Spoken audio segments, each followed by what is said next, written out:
Is it possible that silver can actually become more rare over time? Well, yes and no. I'll explain why and how silver is more rare than you think. Let's explore.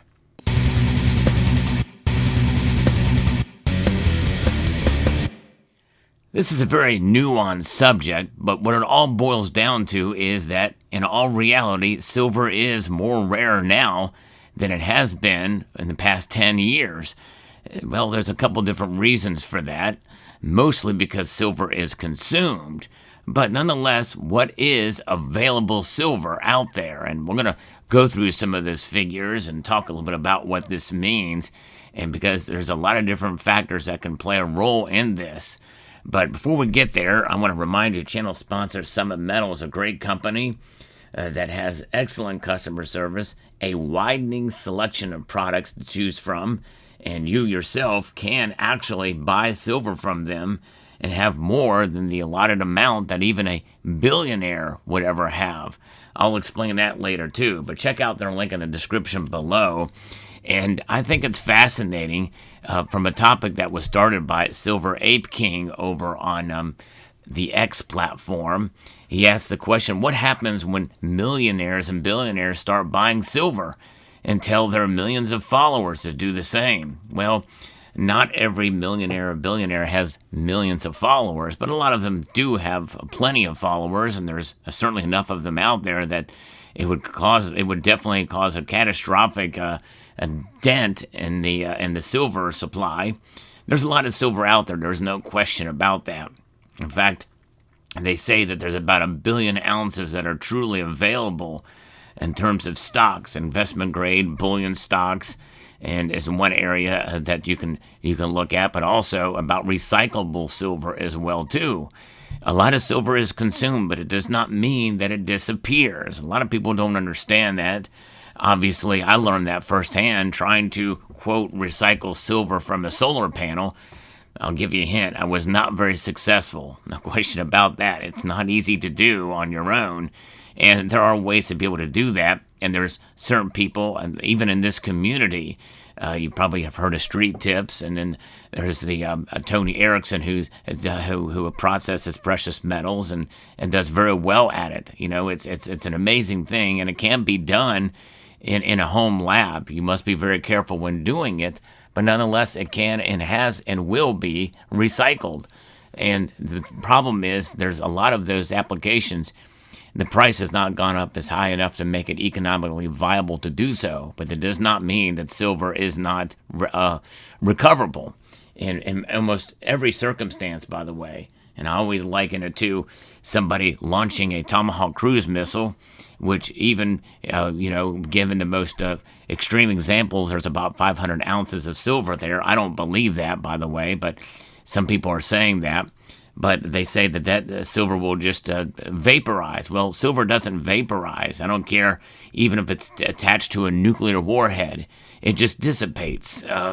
Even at an atomic scale, well, you look at the way silver is mined, you don't just go around finding silver nuggets. You're more likely to find a gold nugget than a silver nugget. But nonetheless, it can be mined out of the ground. And if enough weaponry is placed somewhere, well, it might be worth it to mine that silver out of the ground. And, you can also recover silver from wastewater. I've talked about that based off of a university study and experiment.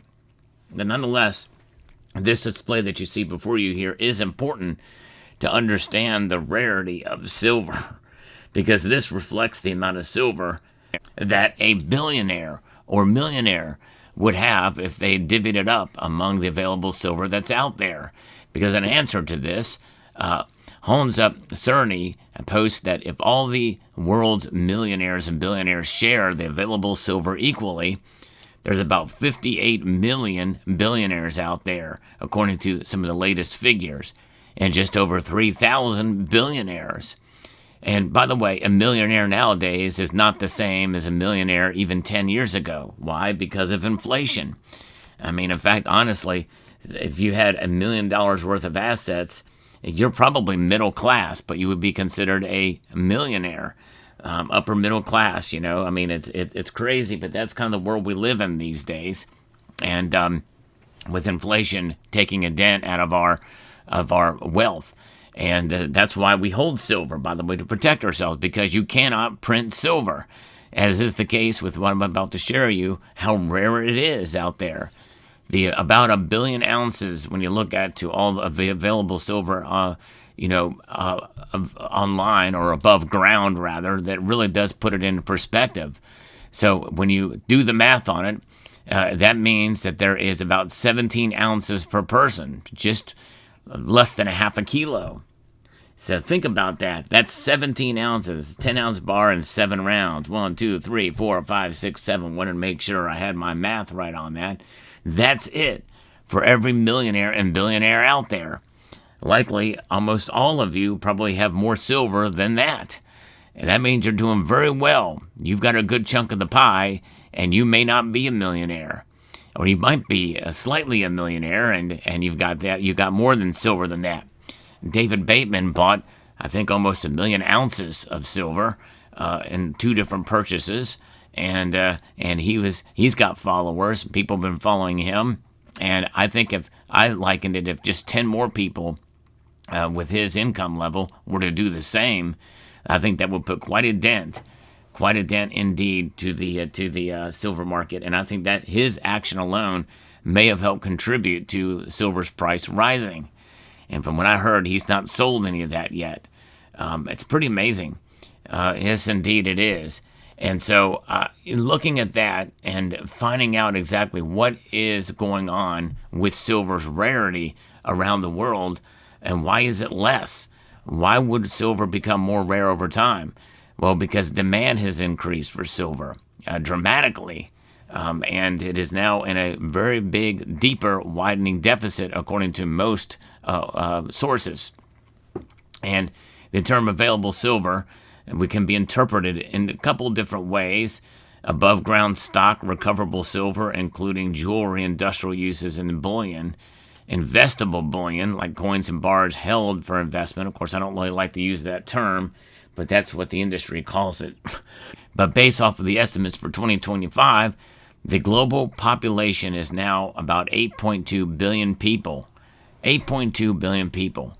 And so when you take that and you take all the different total above ground recoverable silver, investment bullion, and identifiable bullion out there, when you adjust that for every person on the planet, that means that there is about this much silver available for each living person on the planet of all age groups. That tells you how rare silver is. Now, think about this for a moment. About 10 years ago, that figure would have been somewhere between 5 and 8 ounces. Some of the data weren't quite as available back then, but I was always using that number 8 ounces because there was less population. It was 7 billion or something like that. The population has grown. And population is declining. The population growth is declining. But because of advancements in medicine, there's more people alive now, breathing, than ever before on the planet. And they're not able to keep up with the demand for silver because there's more people, require more demand. That means less available silver per person. And so it's truly remarkable. Now, think about this. 3 ounces, more than likely, most Americans have this in their electronic devices alone, even if they don't have solar panels. So we here in America, we probably have this. Even if you're not a silver stacker, you probably got 3 ounces of silver just in devices alone. That's pretty truly remarkable and pretty amazing, likely even more than that. In fact, we might even just throw a couple more ounces there and say they got 5 ounces of silver. And so we're truly blessed here in the Western world in general. Probably these numbers could probably reflect European and most developed nations. Most people have that much electronics, but I'm telling you, even in Africa, there's a lot of cell phones being used in Africa. They're being handed out. There's a lot of electronics from very low income grade people. And so, you could probably say there was probably 2 ounces for them, or maybe 1 ounce or what have you. But nonetheless, it just goes to show you folks that silver is more rare than you think. And I think in some ways, To an extent, the price is reflecting that rarity now. I think that's part of the reason why I am bullish on silver overall, because the prices keep going up and they're being bolstered. We're seeing new support for silver, largely because it's more in demand. More people, more demand. And economically, there is a lot of fluctuations around the world economically, but the poor of today are very different than the poor of yesterday. In fact, even around the whole world, you take somebody who is destitute, even in a third world nation, they would probably be considered lower middle class in just 20 years prior. So overall, global wealth has increased, and that means that there's more demand than ever before, which means that silver really is recession resistant at this point and is a good hedge against inflation, among other things. So I wanted to do this video to encourage silver stackers out there, and maybe even silver doubters out there, to what silver truly is as a rarity among metals. Yes. It's not nearly as rare as gold. I understand that. I've even done the numbers on it, but by any measure, gold is more rare. There's no question about that. But notwithstanding, silver is fairly rare, and it's more rare than you think. Let me know what your thoughts are in the comment section down below. Hope you found this video informative, insightful, and educational. Would like to extend a multitude of gratitude to each and every one of you for taking the time to watch, and to encourage you to please rate, share, comment, and subscribe.